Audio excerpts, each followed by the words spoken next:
दोस्तों आजकल शादियों का सीज़न बहुत ही ज़बरदस्त चल रहा है। कई पूरे हिंदुस्तान में शादियाँ हो रही हैं और कम से कम हर साल हिंदुस्तान में कई लाखों शादियाँ होती है।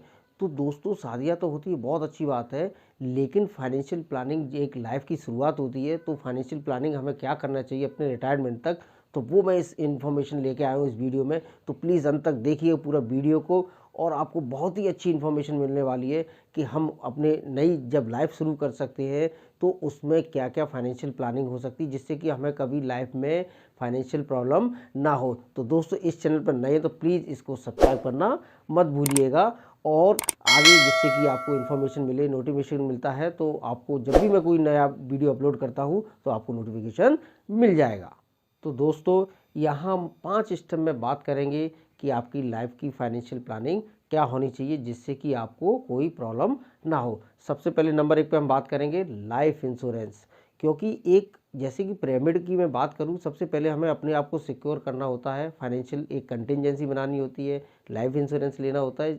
जब हम खुद प्रोटेक्ट रहेंगे तभी हम पूरी फाइनेंशियल प्लानिंग बना पाएंगे और वेल्थ क्रिएशन कर पाएंगे अपनी लाइफ में।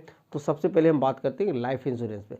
तो एक अच्छा प्लान होना चाहिए, जैसा कि आप स्क्रीन पर देख पा रहे हो, एक सफिशिएंट लाइफ रिस्क होना चाहिए, मैच्योरिटी बोनस होना चाहिए उसमें, और पर्सनल एक्सीडेंट पॉलिसी होनी चाहिए। तो एक लाइफ इंश्योरेंस होना लाइफ में बहुत ही ज़रूरी होता है। तो ये पहला स्टेप और बेसिक स्टेप है।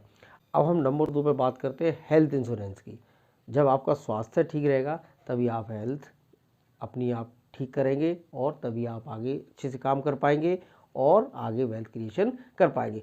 तो इसमें जैसे कि आप स्क्रीन पर देख पा रहे हैं कि मिनिमम 10 लाख का आपका हेल्थ इंश्योरेंस होना जरूरी, क्योंकि अगर स्टेज पे मैं ये मान के चलता हूँ आपकी 25 से 30 ईयर्स की शादी में, यानी कि आपकी जो उम्र है वो 25 से 30 के बीच में आपकी शादी होती है, तो इस समय प्रीमियम बहुत कम आता है और अच्छा इंश्योरेंस कवरेज आपको मिल जाता है। तो कम से कम 10 लाख का आपका हेल्थ इंश्योरेंस होना चाहिए, जिससे कि आपका अगर स्लैब भी बढ़ता है तो प्रीमियम भी उस हिसाब से आपका मैनेज हो जाए। अगर बाद में आप कराते हैं तो आपका प्रीमियम भी बहुत हाई जाएगा। तो दोस्तों अब हम बात करते हैं नंबर 3 पर, रिटायरमेंट प्लानिंग, जो लाइफ की सबसे महत्वपूर्ण एक स्टेप है कि रिटायरमेंट आपका कैसा होना चाहिए।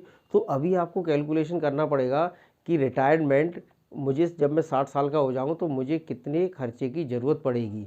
तो आपको ये गोल यानी कि एक आपको लक्ष्य बनाना पड़ेगा अपनी लाइफ में कि जब मैं 60 साल का हो जाऊँगा, अभी मैं 25 का हूँ, 30 का हूँ, तो जब मैं 60 का हो जाऊँगा तो मुझे कितनी रिक्वायरमेंट होगी। तो आप एक इमीडिएट एसआईपी स्टार्ट कर सकते हैं। आप अगर बोथ अर्निंग है, दोनों आप कमा रहे हैं घर में, तो दोनों 5-5 हज़ार की अगर एसआईपी शुरू करते हैं फॉर 25 ईयर्स, अगर मान लीजिए 30 साल है, 25 ईयर्स यानी 55 साल पर आप रिटायर्ड हो जाएंगे, तो आपका जो कॉर्पस बनेगा एट द रेट 15%, यानी कि म्यूचुअल फंड में आप करेंगे इन्वेस्टमेंट 3.28 करोड़।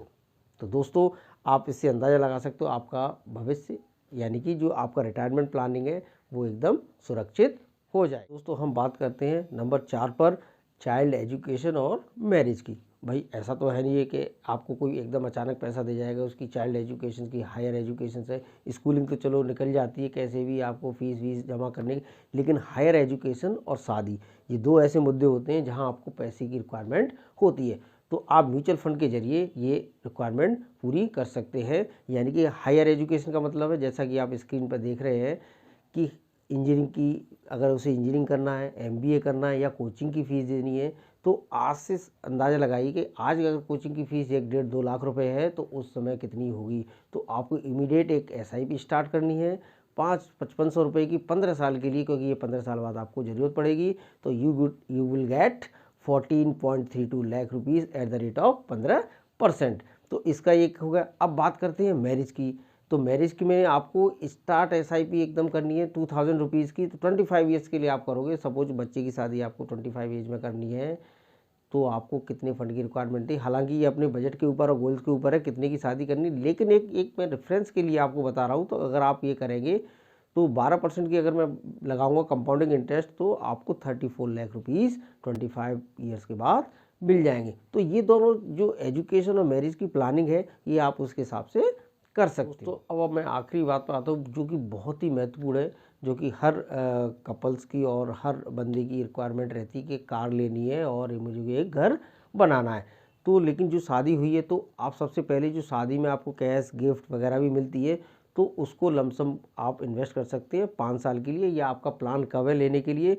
तो उससे क्या होगा, एक आपका कॉर्पस जनरेट हो जाएगा, तो जिससे कि आपको लोन की अमाउंट कम हो जाएगी। अगर लोन की रिक्वायरमेंट नहीं है तो दैट्स वेल एंड गुड, अगर लोन की रिक्वायरमेंट है तो आपको उसी हिसाब से प्लान करना होगा। तो वेडिंग में जो आपको शादी के बाद जो कुछ कैश मिलता है उसको आप इन्वेस्ट कर सकते हो, जिससे कि आपका होम लोन का जो ईएमआई है वो रिड्यूस हो सके, लोन की अमाउंट रिड्यूस हो।